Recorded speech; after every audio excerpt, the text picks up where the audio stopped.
केंद्रीय मंत्री गिरिराज सिंह ने लालू यादव पर बोला हमला। बिहार चुनाव से पहले बढ़ रही सियासी सरगर्मी। जी हाँ, नमस्कार। नेक्स्ट 9 न्यूज पर आपका बहुत बहुत स्वागत है। बिहार में गया के सर्किट हाउस में केंद्रीय मंत्री गिरिराज सिंह ने प्रेस कॉन्फ्रेंस को संबोधित करते हुए राष्ट्रीय जनता दल यानी आरजेडी के सुप्रीमो लालू यादव पर जमकर निशाना साधा है।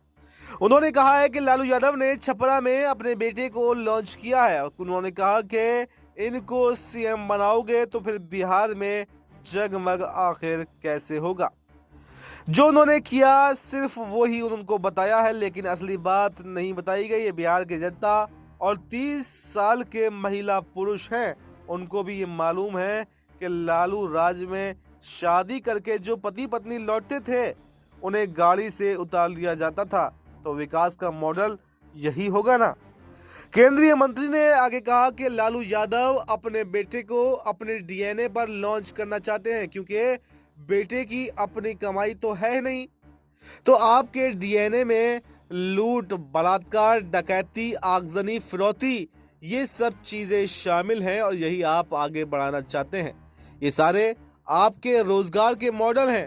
बिहार में अब डबल इंजन की सरकार है और नरेंद्र मोदी और नीतीश कुमार की सरकार है, और आने वाले समय में एक बार फिर से एनडीए की सरकार बनने जा रही है।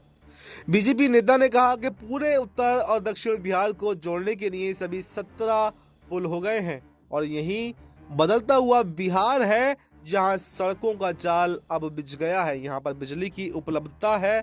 गया में आने वाले समय में टेक्सटाइल का एक नया रूप भी देखने को मिलेगा, क्योंकि अब पावर, एयरजेट, बड़ी बड़ी मशीनें यहाँ पर आएंगी। अब नया कायाकल्प यहाँ का होने वाला है। अब लालू का मॉडल आज का कोई भी नौजवान उसको नहीं देखना चाहेगा। उस समय लोग कहते थे कि बेटा सो जा, गब्बर सिंह आ जाएगा।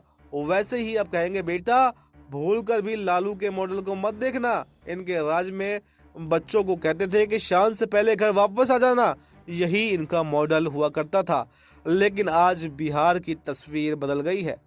तेजस्वी यादव ने बिहार सरकार को खटारा गाड़ी बताने के सवाल पर गिरिराज सिंह ने कहा कि उनको समझ में ही नहीं आ रहा है कि क्योंकि उन्होंने गाड़ी कभी देखी ही नहीं।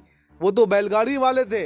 ये गाड़ी बिहार सरकार और नीतीश कुमार की सोच, नरेंद्र मोदी के सपोर्ट वाली सरकार है। बिहार में सड़कों का जाल, रेल लाइन का विकास, बिजली है और अब लोग धक्का धक्का चल रहे हैं और फटाफट काम कर रहे हैं। तेजस्वी के कहने से बिहार की जनता फिर से अंधेरे में नहीं रहेगी।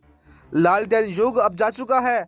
अब सब उजाले की तरफ आ गए हैं और यहीं पर ही रहना चाहते हैं। तो अब देखा जा रहा है कि दोनों ही तरफ से कई बड़े बड़े नेताओं की बयानबाजी हो रही है, जिससे बिहार के चुनाव में दिलचस्पी जो है वो बढ़ती जा रही है। और ये देखा जा सकता है कि इस बार के बिहार के चुनाव में क्या नीतीश कुमार एनडीए के साथ में ही लड़ने वाले हैं या फिर तेजस्वी यादव की तरफ भी जा सकते हैं, क्योंकि जब से नीतीश कुमार की कैबिनेट का विस्तार हुआ है तब से ये चर्चाएं और भी ज़्यादा तेज़ हो गई हैं।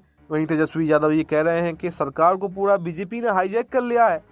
21 मंत्री यहाँ पर बीजेपी के हैं, जबकि नीतीश कुमार सहित यहाँ पर जेडीयू के 13 मंत्री हैं। तो आखिर ऐसी कौन सी वजह है जो यहाँ पर नीतीश कुमार बीजेपी के आगे नतमस्तक हो गए हैं, उनके आगे आखिर कैसे झुक गए हैं, और जिस दिन उनका गुस्सा फूटेगा वो हमारे साथ में आ जाएंगे। तो फिलहाल इस पर इतना। इस पर आपको क्या कुछ कहना है कमेंट बॉक्स में अपनी राय ज़रूर बताएं और देश दुनिया की तमाम बड़ी जानकारी के लिए देखते रहें नेक्स्ट 9 न्यूज़।